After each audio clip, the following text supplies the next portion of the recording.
Bolo les amis, bienvenue dans ce tutoriel où nous allons continuer à apprendre à dessiner avec Tailwind CSS. Nous avions déjà vu comment dessiner des dessins de base tels que le carré, le triangle, le rectangle. Mais aujourd'hui, nous allons dessiner le logo de Jamstack et vraiment les amis, vous allez vous rendre compte que c'est facile. Mais comme vous le savez, si vous n'êtes pas encore abonné, pour m'encourager, abonnez-vous, ça me fera énormément plaisir. Dans ce logo, ce que vous devez savoir qu'il y a 4 rectangles, 4 carrés, tant pour moi. Donc, voici notre carré avec des arrondis en bas et d'autres arrondis à gauche vers le haut.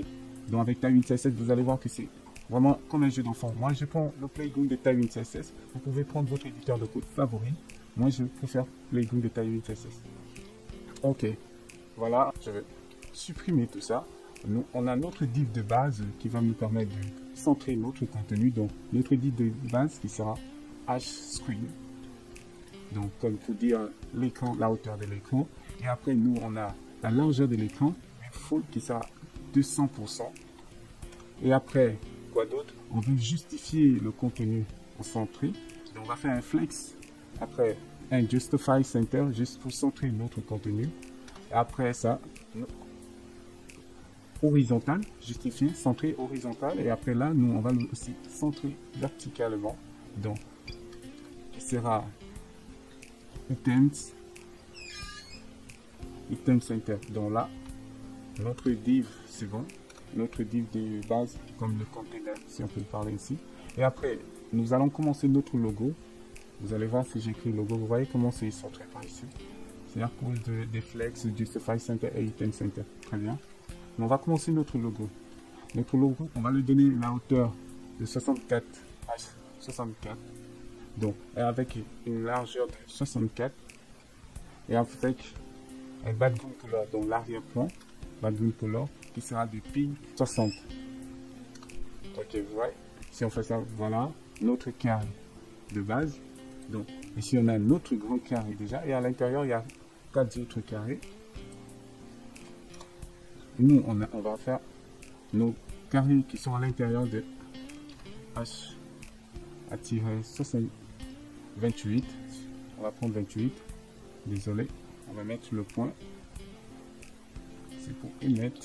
Et après ça, on va mettre la hauteur à 68 aussi. 28, tant pour moi. L'arrière-plan est blanc. Background white. Après, vous voyez là, c'est notre carré qui est en haut. Et ici, on va dupliquer nos 4 carrés. Voilà, tout a disparu presque. Vous pouvez vérifier. Tout est déjà blanc. Ok, très bien. Donc 28.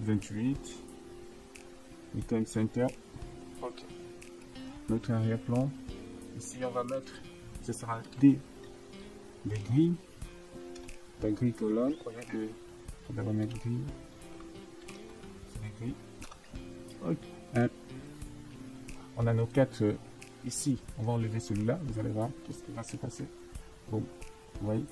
Mais on va ajouter de l'espace. Donc, au lieu d'utiliser space, moi je préfère utiliser gaps.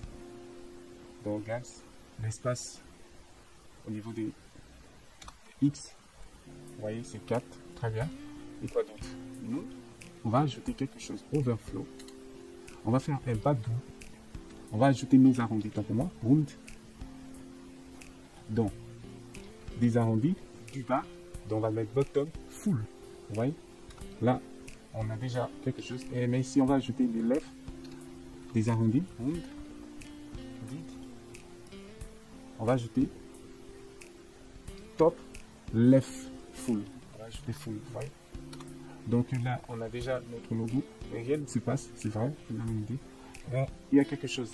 Nous, on va ajouter déjà overflow parce que là, vous allez constater que ça déborde. Pour faire simple, on va ajouter un arrière-plan, un background color pour mieux voir. Ok, je vais mettre un gris en plus mieux. Bon, moi, j'aime bien le bleu. C'est juste pour vous montrer ce qui se passe. Là, vous voyez, là, le blanc dépasse les limites de notre logo. Alors, qu'est-ce qu'il faut faire? on va ajouter quelque chose qui va vraiment nous sauver la vie, c'est overflow. Donc, on est en train de dire que si ça déborde, ben, tout sera overflow hidden. Très bien. Vous voyez, là, c'est bien. C'est mieux. Là, on va déjà ajouter nos bordures. Border, ajouter un border, la taille des bordures, c'est à 8. Très bien. Ben, quoi d'autre? On va mettre déjà la couleur des bordures. Border, couleur. On va ajouter pink. C'est ça. Vous voyez les amis, qu'est-ce qui se passe? Là déjà on a notre logo, mais ça ne suffit pas. Vous voyez, là il y a quelque chose qui cloche. Si vous regardez bien, c'est bien, mais les bordures ici, ça doit être quand même grand. Donc il faut venir au niveau de Tailwind CSS. Nous on va customiser ce border. Vous venez au niveau de config de Tailwind CSS, vous venez ici.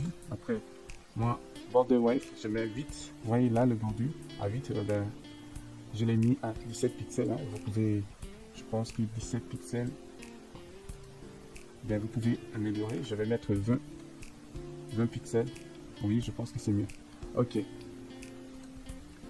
Là, ici, gaps X, c'est 4.